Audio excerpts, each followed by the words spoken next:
आपको कहाँ क्या कमियाँ लगी कि आप जो है इस बार चुनावी मैदान में आने के लिए कहीं न कहीं मतलब मजबूर हुए? आज हमारे शहर में 15 से 20 साल के न जाने कितने नवयुवक इसकी चपेट में आ चुके हैं, कितने परिवार तबाह हो चुके हैं। तो हमारे सरकारी स्कूल हैं, उनको दिल्ली की तर्ज पर उनको डेवलप किया जाए, जैसा अगर आपने सुना होगा क्या किया है। लेकिन आपने देखा आपके बगल में एक सीवर टूटा हुआ था, खुद खड़े होकर उन्होंने वहाँ पर ठीक कराया उसको। आज से तो कहीं ऐसा तो नहीं कि जितने विकास ये सामाजिक कार्य उस वक़्त किए हों, इनको भुनाने के लिए अब राजनीति कर रहे हैं? मैं कहता हूँ कि आज हम लोग इतने पिछड़ गए हैं कि हम छोटे-छोटे कस्बे और गाँव देहात से पीछे हो गए हैं। कुछ चीज़ें नगर पालिका की ज़िम्मेदारी है, नगर पालिका को वो काम करने ही होंगे। शहर को कहीं ऐसा तो नहीं चुनाव जीतने के बाद फिर से आप चले जाएँ, कांगला छोड़कर? देखिए ऐसा है कि बिल्कुल। क्या आपके इस 6 महीने के सफ़र में कुछ अपने ऐसे रूठ गए आप? कहीं ऐसा लगता है कि आप कांडला की जनता को सपनों से रूबरू करा रहे हैं। कहीं ऐसा तो नहीं कि जीतने के बाद आप कांडला चेयरमैनी पद के लिए जो उम्मीदवार इस बार मैदान में हैं, उनमें सबसे पहले जो नाम कस्बे के अंदर आया, वो है जनाब नजमुल इस्लाम साहब का। और आज उन्हीं से चेयरमैनी की इस चर्चा पर चर्चा करने के लिए हम आए हैं उनके निवास पर। आपका हमारे डिस्कवरी न्यूज़ चैनल पर खैर मकदम है। बहुत-बहुत शुक्रिया। तो आपको कहाँ क्या कमियाँ लगी कि आप जो है इस बार चुनावी मैदान में आने के लिए कहीं न कहीं मतलब मजबूर हुए? देखिए ऐसा है कि मैं काफ़ी टाइम से यहाँ रह रहा हूँ कांदले में और यहाँ आने के बाद मुझे कुछ चीज़ों का एहसास हुआ, जो मैंने खुद अपनी आँखों से देखी। जिसमें सबसे पहले जो है वो नशे का मामला था कि हमारे शहर में स्मैक का नशा बहुत बुरी तरह से फैल गया है। नशे का काम तो एक कारोबार है ये, जनरेशंस को तबाह करने का काम है। ये कौन कर रहा है, पक्ष कर रहा है या विपक्ष कर रहा है, मैं नहीं जानता। मगर ये काम खुलेआम यहाँ पर हो रहा है और काफ़ी लंबे समय से हो रहा है। आज हमारे शहर में 15 से 20 साल के न जाने कितने नवयुवक इसकी चपेट में आ चुके हैं, कितने परिवार तबाह हो चुके हैं। सबसे पहला जो मेरा आने का वजह थी वो नशे के इस कारोबार ने मुझे विचलित किया और मेरा मन इस तरफ बना। दूसरी चीज़ ये थी कि हमारा जो कस्बा है कांदला, वो हमेशा से एजुकेशन के लिए मशहूर रहा है। वो एजुकेशन कहीं न कहीं हमसे दूर हो गई। हम अपने रास्ते से भटक गए हैं। एक तरफ एजुकेशन की अगर बात करें तो कांडला में तो इंटर कॉलेज से ऊपर कॉलेज नहीं, लड़कियों के लिए बस डिग्री कॉलेज है। तो एजुकेशन का जो स्तर है वो कांडले में तो एक अच्छा स्तर नहीं माना जाता। बिल्कुल नहीं है, इस टाइम स्तर हमारा गिर चुका है। पहले हमारे कॉलेज सबसे पहली चीज़ तो ये है कि लोगों की चाह कॉलेज जाने की खत्म हो गई है। हम अगर अपने मुसलमान कम्युनिटी की हम बात करते हैं तो बहुत कम बच्चे परसेंटेज अगर आप देखेंगे, तो बहुत कम परसेंटेज ऐसी है कि जो स्कूल और कॉलेज जा रहे हैं या बहुत ही बेसिक शिक्षा ले रहे हैं। किसी ने हाई स्कूल कर ली, किसी ने 6 कर ली, किसी ने 8 कर ली। इससे ज़्यादा ऊपर हायर एजुकेशन की तरफ कोई भी नहीं जा रहा है। ये बात पहले एक रुझान की है कि कम्युनिटी को इस चीज़ की अवेयरनेस होनी चाहिए कि हमें पढ़ना है, हमें तालीम हासिल करनी है। सबसे पहली कमी तो उस चीज़ की है। स्कूल और संस्थाएँ तो बाद में आती हैं, अगर हमारे अंदर जोश होगा, पढ़ने का जज़्बा होगा, तो हम कहीं भी जाके पढ़ेंगे। लेकिन ये कहीं मतलब जो आदमी के अंदर खुद से आएगा या फिर इसको आप पैदा करने के लिए कुछ इस तरह के फ़ॉर्मूले करेंगे? नहीं, बिल्कुल करना पड़ेगा। देखिए, जब हम लोग कहीं अपने मकसद से भटक गए हैं, जो शिक्षा है, अगर हम उससे हमारा बच्चे उससे आज भटके हैं, तो हमें कहीं न कहीं उन्हें राह पे लाने के लिए कुछ न कुछ उन्हें मोटिवेट करना पड़ेगा, उन्हें रास्ता में दिखाना पड़ेगा। उसकी क्या प्लानिंग आपने बनाई है मतलब? देखिए, इसमें सबसे पहले हम लोगों ने जो शुरुआत की है, वो है प्राइमरी एजुकेशन से बेसिक शिक्षा। मेरा इरादा ये है कि जो हमारे सरकारी स्कूल हैं, उनको दिल्ली की तर्ज पर उनको डेवलप किया जाए। जैसा अगर आपने सुना होगा कि आपने स्कूलों का नक्शा बदला है। उन्होंने कुछ नहीं किया, उन्होंने क्या किया है कि जो उसकी ग्रांट आ रही थी उसे सही से स्कूलों में लगाया, वहाँ पे अच्छी बिल्डिंग दी, अच्छा फर्नीचर दिया, अच्छी ड्रेस दी। लेकिन वो एक मतलब एक गवर्नमेंट है, एक स्टेट में, जी, उसके अंतर्गत आते हैं ये स्कूल। क्या चेयरमैन के अंडर में आते हैं कांडला के जो सरकारी स्कूल स हैं? नगर पालिका के स्कूल हैं अपने, नगर पालिका के नगर स्कूल है, तो पालिका के उनकी स्कूल भी हैं। हालत खस्ता है। उनकी भी हालत खस्ता है, तो हम उन्हीं पे सबसे हमारा जो एक्सपेरिमेंट होगा, जो हमारा पायलट प्रोजेक्ट होगा, वो उन्हीं स्कूल से शुरू होगा कि हम कुछ स्कूल चिन्हित करके उन पे हम काम करेंगे, उनको अच्छी बिल्डिंग देंगे, उनको कोर्सेज़ प्रोवाइड करेंगे, टीचर्स से हम बात करेंगे, जो टीचर्स की तनख्वाहों में कोई कमी नहीं है, टीचर्स की तनख्वाह बहुत अच्छी है, मगर उनके ऊपर कोई ज़िम्मेदारी नहीं रिज़ल्ट की। ना ही पेरेंट्स जो बच्चों को भेजते हैं, वो उनसे कुछ अपेक्षा रखते हैं कि हमारे बच्चे का कोई रिज़ल्ट आए। तो मैं इस चीज़ को हमें गाइड करना पड़ेगा पेरेंट्स को भी कि आप बच्चों को स्कूल भेजें, अच्छे स्कूल में भेजें और बच्चों की पढ़ाई को मॉनिटर करें। हमारी ज़िम्मेदारी सिर्फ़ स्कूल भेज के अभी ख़त्म नहीं अगर होती। शिक्षा की बात करें तो मौजूदा जो चेयरमैन हैं उनका कहना है कि मैं कांडला में एक अल्पसंख्यक इंटर कॉलेज लेकर आया हूँ, उसको बनवाया अभी उन्होंने।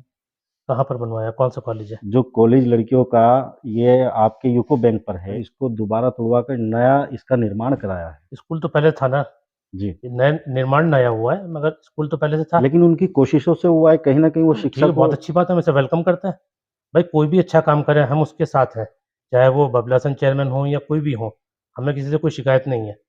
अगर उन्होंने किया है तो बधाई के पात्र हैं मेरी तरफ से। अगर किया है, अगर वो अच्छे काम कर रहे हैं, फिर आप मैदान में क्यों आ रहे हैं? सिर्फ़ एक काम से काम नहीं चलता ना, एक अगर आपने स्कूल की बिल्डिंग बनवा दी है, प्राइमरी एजुकेशन पे आपने क्या किया है? हायर एजुकेशन के लिए आपने क्या किया है? लेकिन आप अभी आपने देखा आपके बगल में एक सीवर टूटा हुआ था, खुद खड़े होकर उन्होंने वहाँ पर ठीक कराया उसको, आज से 3 दफ़ा मैं करवा चुका हूँ उनसे अपने पैसे से। उससे अगर पहले। अगर चुनाव आ गया, तो आपने खड़े होके उसकी मूवी बनवा ली। हमने 3 दफ़ा करवाया उससे पहले। आप पूछ लीजिए किसी से बाज़ार में। यानी कि अगर चुनाव करीब है इसके तो बाद नगर अभी पालिका बता काम दूँ, कर रही उससे है। 20 मीटर बाद दूसरा शिविर है, वो भी हमने ठीक कराया है। ये सीवर आपने ठीक कराए, जी हाँ। तो ये कहीं न कहीं यानी कि चुनाव का एक फ़ायदा लेने के लिए। भाई इतना छोटा काम, सीवर का काम कोई काम थोड़ी होता है। मेरे घर के पास था, मैंने ठीक करा दिया था, उससे मुझे दिक्कत होती थी। नगर पालिका नहीं करी थी, बाज़ार के बीच में था, मस्जिद के सामने था, रोज़ लोगों को चोट लग रही थी। अगर हम इसका इंतज़ार करते कि नगर पालिका आए, नगर पालिका के संज्ञान में था ये मामला, मगर वहाँ से कोई नहीं आया, हमने लोहार को बुला के उस काम को करा दिया। मगर इन चीज़ों का क्रेडिट थोड़ी लिया जाता है, ये काम ऐसा नहीं है कि जिसके लिए क्रेडिट लिया जाए कि हमने सीवर का ढक्कन लगवा दिया। और कौन से वो विकास के कार्य हैं कांडले की जनता के लिए, कांडला की जनता जो है, जी। जिस विकास कार्यों पे आपको वोट दे? सबसे पहले हमने एजुकेशन की बात की, प्राइमरी एजुकेशन और हायर एजुकेशन दोनों पे हम काम करेंगे। आपको एक चीज़ मैं बता दूँ पहले भी कि हमारा जो परिवार है, हमेशा से समाज सेवा में रहा है। जो गर्ल्स डिग्री कॉलेज है, वो भी मेरे फ़ादर की मेहनत से अप्रूव हुआ है। Degree college. जो गर्ल्स डिग्री कॉलेज है यहाँ पर, जी। वो उन्होंने ही अप्रूव कराया था यहाँ पर। उनकी बदौलत आज हमारे पास ये डिग्री कॉलेज है। सारी मेहनत डिग्री कॉलेज में उन्हीं की थी इसको अप्रूव कराने के लिए। इसके अलावा मेरा प्रोग्राम एक डिग्री कॉलेज का यहाँ पर है कि इसको कायम किया जाए, जहाँ पे हमारे बच्चों को बाहर जाना पड़ता है, हमारे बच्चों को बाहर ना जाना पड़े, यहाँ पर हायर एजुकेशन का इंतज़ाम होना चाहिए। आपने डिग्री कॉलेज का मुद्दा खूब ज़ोर-शोर से उठाया, अपनी सभाओं में भी उठाया। जी, लेकिन क्या एक डिग्री कॉलेज बनवाना एक चेयरमैन के अंतर्गत आता है? हर चीज़ ज़रूरी नहीं कि चैनल के अंतर्गत ही करा जाए, हम सक्षम हैं इस काम में, हम अपने पास से कर सकते हैं इन कामों को। अपने पास से आप कर बिल्कुल, सकते हैं। बिल्कुल करेंगे। हमारे पास रिसोर्सेज़ डिग्री कॉलेज आप बता रहे हैं कि आपके मरहूम वालिद साहब की कोशिशों से बना है। तो क्या और भी इस तरह के कोई काम हैं जो किए हों? देखिए ऐसा है कि हमारा परिवार हमेशा से ही समाज सेवा में रहा है। अगर मैं पीछे से गिनाना शुरू करूँ आपको, जब यहाँ पर छोटी लाइन पास हुई थी रेल की, उस वक़्त कोई भी आदमी छोटी लाइन को पास करने के लिए, जगह देने के लिए तैयार नहीं था। मेरे दादा ने विदाउट एनी कंपनसेशन, किसी मुआवज़े के बगैर बाग में से रेल निकलवाई थी। लोगों ने बहुत मना किया था कि आपका बाग का नाश हो जाएगा, वो हुआ। आज भी बाग में से हमारी रेल निकली है बीच में से, हमारे बाग में से उसको जगह दी गई। ये एक फैक्ट है, रेल की पटरी आज भी मौजूद है वहाँ पर हमारे बाग के बीच में। छोटी लाइन जिस वक़्त छोटी यहाँ लाइन थी, अब बिछाई तो गई। बड़ी लाइन भी वही है, जी, जी। वो उसी को आपके अपग्रेड बाग कर के दिया, बीच से गई है। बाग के बीच से गई है, जिससे हमारे बाग को काफ़ी नुकसान भी हुआ और हमें है परेशानी उसकी वजह से। मगर बहरहाल ये था कि बड़ों को ये था कि यहाँ का डेवलपमेंट होना चाहिए, इसलिए उन्होंने इस फैसले को किया। इसके बाद मैंने आपको बताया कि डिग्री कॉलेज हमारे वालिद के प्रयासों से हुआ। इसके बाद हमने अस्पताल को यहाँ ज़मीन दी, जो यहाँ का स्वास्थ्य केंद्र है, वो हमारी ज़मीन में बना हुआ है। आपका जो थाना कांदला है, वो हमारी ज़मीन में बना हुआ है। कान्हले का थाना भी आपकी जी, ज़मीन में हमारी बना ज़मीन हुआ में है। है बिल्कुल। तो कहीं ऐसा तो नहीं कि जितने विकास ये सामाजिक कार्य उस वक़्त किए हों, इनको भुनाने के लिए अब राजनीति कर रहे हैं आप? भुना ना होता तो पिछले 50 साल से हम कभी भुना सकते थे उसे, कभी हमने नहीं। आज के हालात देख के हमने फैसला किया, अगर यहाँ पे तरक्की हुई होती। अब आप तरक्की की बात करते हैं, मैं आपको एक बहुत छोटा-सा एग्ज़ाम्पल दूँगा। मैं कहता हूँ कि आज हम लोग इतने पिछड़ गए हैं कि हम छोटे-छोटे कस्बे और गाँव देहात से पीछे हो गए। आज आप कांदले को कंपेयर कीजिए भबीसा से, आज कांदले को कंपेयर कीजिए आप गंगेरू से, आज कांदले को आप क कंपेयर कीजिए एल्लम से। आपको तीनों जो कस्बे, ये गाँव कांदले से बेहतर मिलेंगे। ये नगर पंचायतें होती हैं, नगर पंचायतें छोटी होती है, पैसा ज़्यादा आता है। नहीं, बात पैसे की कमी कहीं नहीं है, पैसा खूब आ रहा है। अगर थोड़ा भी पैसा लगता है तो नज़र आता है, और बात पैसे की क्वांटिटी की नहीं होती, बात वॉल्यूम की नहीं होती, बात आदमी काम करने वाले की होती है। जो काम करने वाला है वो हर हाल में काम करके दिखाता है। और बहुत सी नगर पालिकाएँ भी ऐसी मिसाल है, आप पुरकाजी की नगर पालिका देख लीजिए, और भी काफ़ी कस्बे आस-पास की नगर पालिका ऐसी हैं जहाँ पे विकास कार्य हुए हैं और उसमें नज़र आता है। लेकिन विकास कार्यों में तो कांडला में भी कोई कमी नहीं रही। कौन-सा आप बता दीजिए अगर आपको पता है कौन-सा विकास हुआ है? चेयरमैन हाँ, जो मौजूदा चेयरमैन हैं, उनका कहना है कि उन्होंने पानी के फ्रिज चौराहों पर रखे हैं, सोलर लाइटों से उन्होंने लाइटें दी है, जी, कांडले को रोशन किया है, कोई जी। सड़क टूटी नहीं है, विकास कार्य कर रहे हैं। अगर आप जाके देखेंगे, इसका तो खैर जवाब आप खुद देख लेंगे कि जब आप बस्तियों में निकलेंगे, कुछ जगहें तो ऐसी हैं कि जिसमें 6-6 फीट का गलियों में अंतर है कि 6 फीट पे ऊपर गली बनी है, आगे गली नहीं है। लेफ्ट में गली नहीं है, राइट में गली नहीं है, एक सड़क बन गई, लोगों ने भराव करके बना ली, चलने की जगहें नहीं है। आप शहर के चारों तरफ जाइए ना, शहर के बीच में क्यों आते हैं आप? जो कॉलोनीज़ बस रही हैं, जहाँ-जहाँ कॉलोनीज़ कटी हैं, उनमें जाके आप देखिए, आपको नज़र आएगा कि गलियों का क्या हाल है। जो सड़कें पहले से बनी हुई हैं, सड़कें बनी हैं, खाली सड़क बनना विकास नहीं होता। कुछ चीज़ें नगर पालिका की ज़िम्मेदारी है, नगर पालिका को वो काम करने ही होंगे। शहर को रोशन करना नगर पालिका की ज़िम्मेदारी, करना ही होगा आपको। शहर की सड़कें, गलियाँ बनानी आपको बनानी ही होंगी। आप ये बताइए कि जल भराव की समस्या पे क्या काम हुआ है? सीवर लाइन पे क्या काम हुआ है? जो हमारी 40 साल से पुरानी परेशानियाँ हैं, उन पे क्या काम हुआ है? आज भी कस्बे में बारिश होने के बाद शहर के चारों तरफ कस्बे में घुसने का रास्ता नहीं मिलता। जल भराव एक समस्या, लेकिन जल सीवर लाइन भराव से चौक है। चेयरमैन साहब कह रहे हैं कि मैंने उसको निजात दिलाई है, जो शहर का एक एतराफ़ होता है, जो उसके वो मतलब नगर पालिका के अंडर में आता है, जी, उसमें उन्होंने नाला डलवा दिया, लेकिन किरठल का जो नाला है, वो देहात में पड़ता है, वहाँ वो आकर मजबूर हो गए।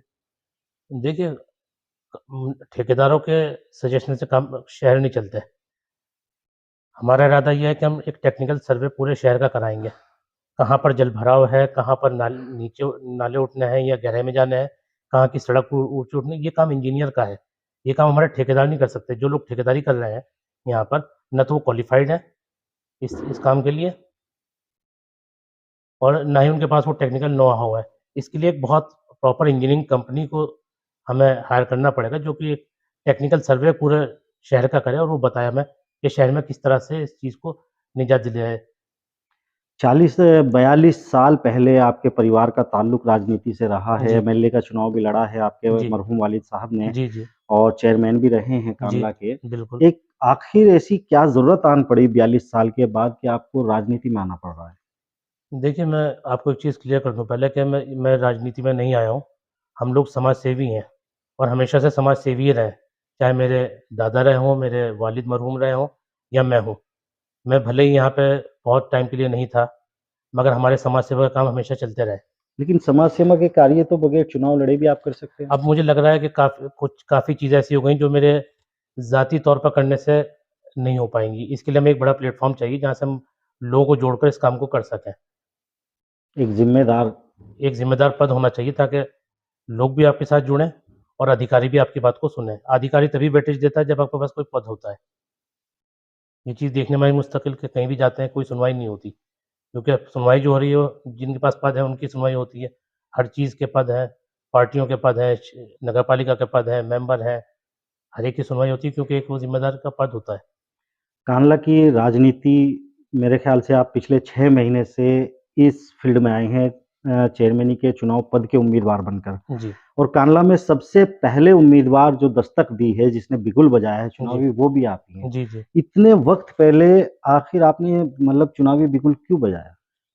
देखिए लोगों को बहुत सारी चीज़ें हैं कि हम लोगों से जुड़ना चाहते थे, सबसे पहली चीज़। क्योंकि काफ़ी टाइम बीच में ऐसा रहा कि मैं विदेश में रहा, तो उससे एक यहाँ पर गैप आ गया था।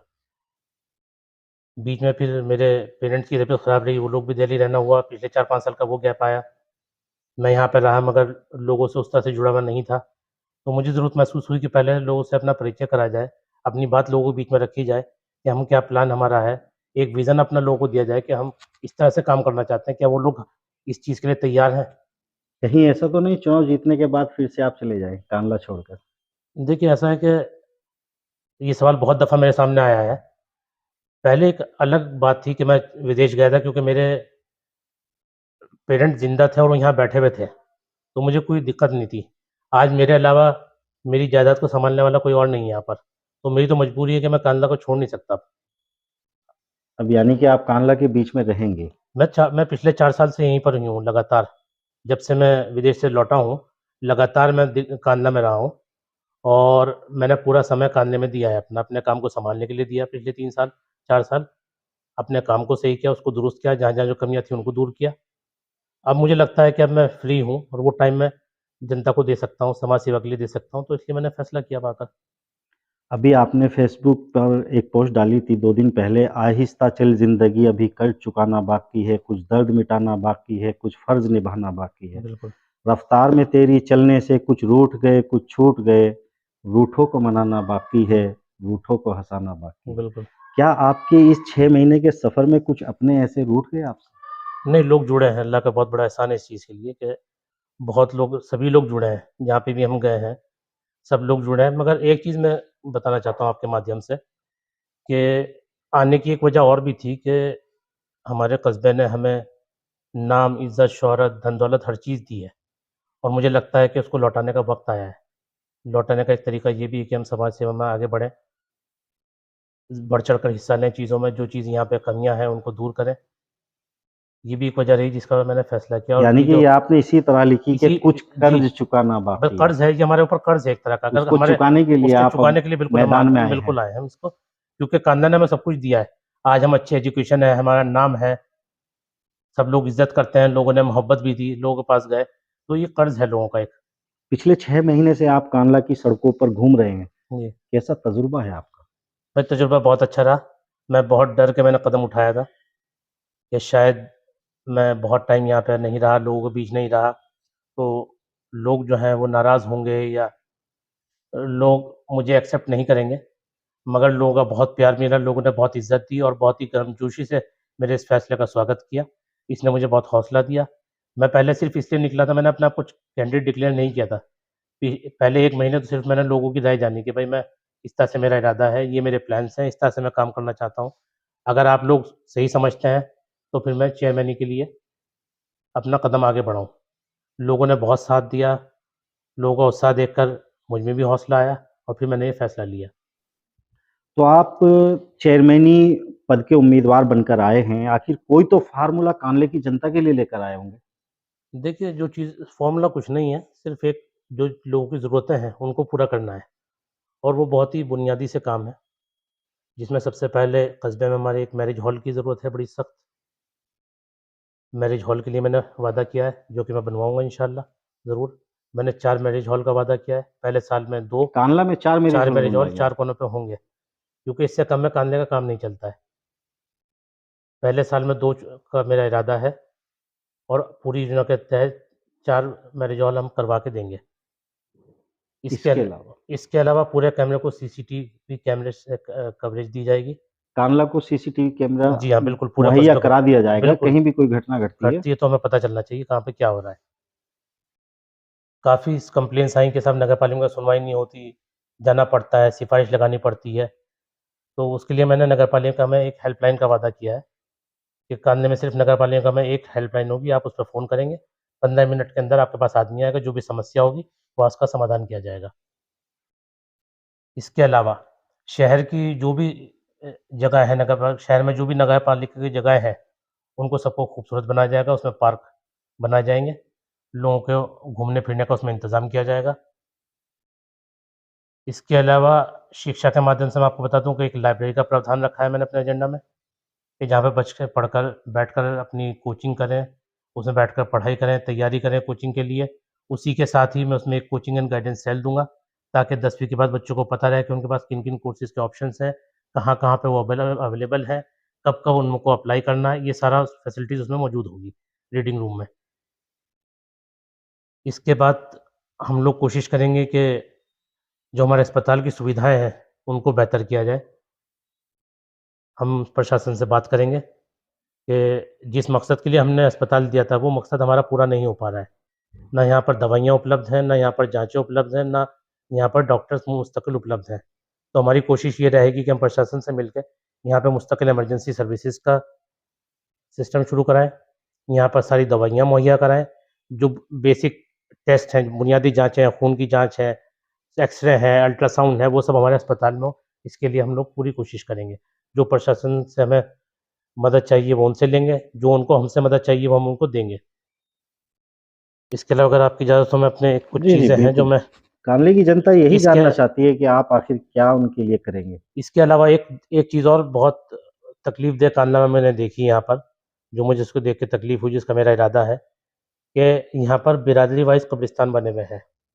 ऐसा मौका आया है यहाँ पर कि किसी के घर में डेथ हो गई और वहाँ पर जनाज़ा रखा हुआ था और वहाँ तक कब्रिस्तान तक जाने का रास्ता नहीं था, पानी भरा हुआ था कब्रिस्तानों में। और वो लोग बेचारे सब लोगों से रिक्वेस्ट करते रहे कि साहब हमारे जनाज़े को रख लीजिए, हमारे जनाज़े को रख लीजिए, कोई उसके लिए तैयार नहीं हुआ। ऐसी सिचुएशन में एक गोरे गरीबा कब्रिस्तान कानले में जी, मौजूद है, उसमें कोई भी किसी भी उसका भी बिरादरी का रास्ता आदमी बंद था, पानी भरा हुआ था वहाँ उस पर भी, पानी भरा हुआ। उसमें। तो वहाँ तक जाने का रास्ता ही नहीं था, अल्टीमेटली उसे ईदगाह कब्रिस्तान में रखवाया गया। तो मेरा इरादा ये है कि एक कब्रिस्तान मैं ऐसा दूँ शहर में, जो किसी ज़ात बिरादरी का ना हो, जिसमें कोई भी मुसलमान अपने मुर्दे को लाके रख सके। किसी भी गाँव का हो, किसी भी कस्बे का हो, बिना पूछताछ उसमें एंट्री होनी चाहिए। क्या शमशान के लिए भी आप इस तरह की कोई अगर ज़रूरत पड़ेगी तो बिल्कुल करेंगे उसके लिए भी। हम सब लोगों को साथ लेके चलना चाहते हैं। इसके अलावा एक पॉइंट छूट गया मेरा कि जी, जी। जिसको मैं आपको बहुत ख़ास तौर से उसे रखना चाहूँगा कि हमारे यहाँ वेस्ट जो कूड़ा है हमारा, इसके निस्तारण के लिए कोई उचित प्रबंध नहीं है। तो उसके लिए मैं प्रॉपर एक प्लांट यहाँ पर लगाना चाहूँगा, जिससे कि हमारा पूरा जो कूड़ा है कस्बे का वो इकट्ठा हो, उसका ट्रीटमेंट हो, उससे खाद बने, जो हमारा सीवेज का पानी है उसको भी हम रिसाइकिल करके सिंचाई में इस्तेमाल कर सकें। इस तरह का प्लांट की मैं कोशिश करूँगा लाने की यहाँ पर। कांडला में एक जगह तो है कूड़ा इकट्ठा होता है, लेकिन आगे का जो प्लान है वो उसपे देखिए वही असल चीज़ सिर्फ़ कूड़ा इकट्ठा करना मकसद नहीं है। उसका करना क्या है मैम? अब कोई अच्छी चीज़ तो है नहीं कि हम उसको सजा के रख लें और लोगों को दिखाएँ। हमें कहीं न कहीं उसका ट्रीटमेंट करना होगा। उसको डिकम्पोज़ करके उससे खाद बना के कहीं न कहीं हमें रोज़गार के भी मौके जनरेट करने हैं। कोई तरीके ऐसे ढूँढने हैं जिससे लोगों को रोज़गार भी मिले। तो ये एक ऐसा ऑप्शन होगा जिसमें कि हम खाद बनाकर लोगों को बेच सकेंगे। इसके अलावा जो पानी हमारा सीवेज का है इसको भी हम रिसाइकिल करके सिंचाई में लाने की कोशिश करेंगे। हर बड़े-छोटे कस्बे में ये काम हो रहा है। ये सब चीज़ें ऐसी हैं कि कोई नामुमकिन चीज़ें नहीं है या कोई बहुत हाई-टेक चीज़ें नहीं है। आज के दौर में सब बहुत ही बुनियादी सी चीज़ें हैं। किया जा सकता है बहुत मतलब। आसानी से किया जा सकता है।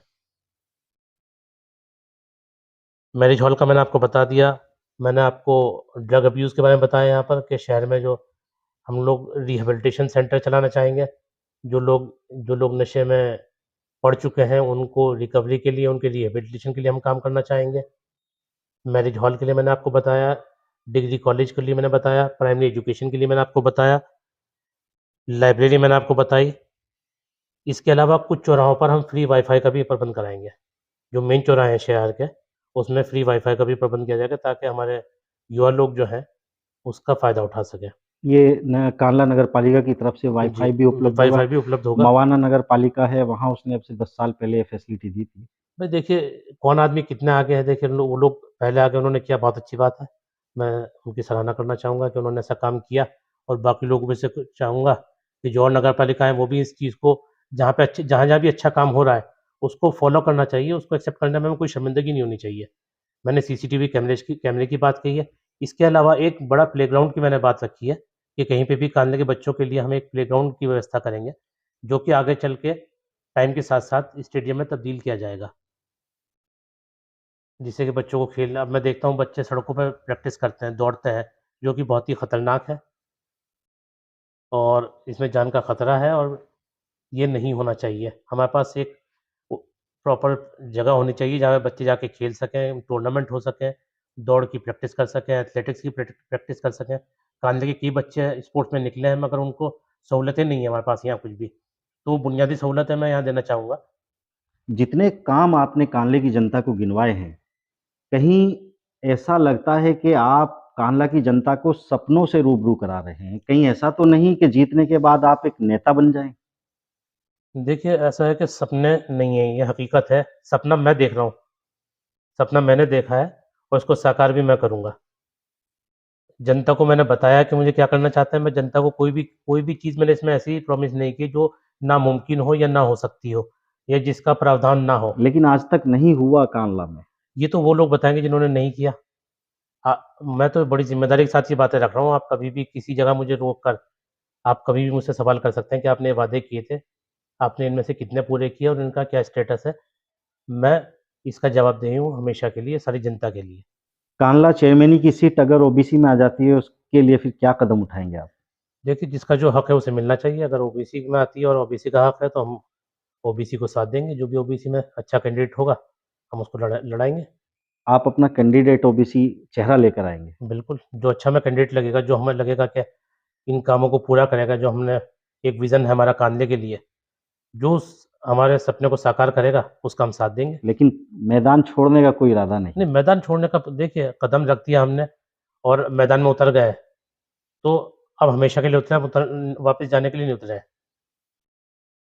मैदान छोड़ने का तो कोई मकसद नहीं है, हमारा जो काम है, अब वो और बड़े पैमाने पर चलेगा। अगर हम चेयरमैनी में नहीं लड़ते, कोई ऐसे हालात पैदा होते हैं कि ओबीसी की सीट आती है, शेड्यूल कास्ट में आती है, शेड्यूल ट्राइब में आती है, तो हमें इसमें कोई अफ़सोस नहीं है, जो हमारे काम हैं वो चलते रहेंगे।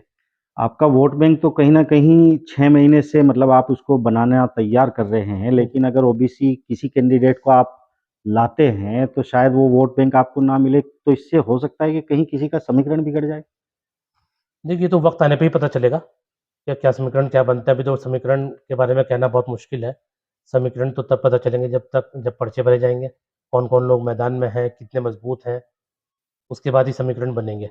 ये फ़ैसला तो उसी वक़्त किया जाएगा, आज ये फ़ैसला करना बहुत मुश्किल है। कांडला की जनता को आप कोई मैसेज देना मैं कान्ले की जनता से अपील करूँगा कि कान्ले की तरक्की के लिए, कान्ले में तब्दीली लाने के लिए मुझे वोट करें, मेरे हाथ मज़बूत करें।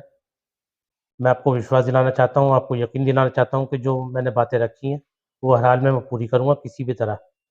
जहाँ पर नगर पालिका के बाहर कोई चीज़ जाती है, मैं खुद बहुत सारी चीज़ें करने में सक्षम हूँ और मैं उस काम को मैं पूरा करूँगा ज़रूर। आज आप सुन रहे थे चेयरमैन पद के उम्मीदवार जनाब नजमुल इस्लाम साहब को और डिस्कवरी न्यूज़ पर। अगर आपने अभी तक हमारा चैनल सब्सक्राइब नहीं किया तो बराए मेहरबानी सब्सक्राइब कर लें। दोबारा नए कैंडिडेट के साथ फिर हाजिर होंगे सोहराब मलिक के साथ। तब तक के लिए कीजिए इंतज़ार। बहुत बहुत शुक्रिया।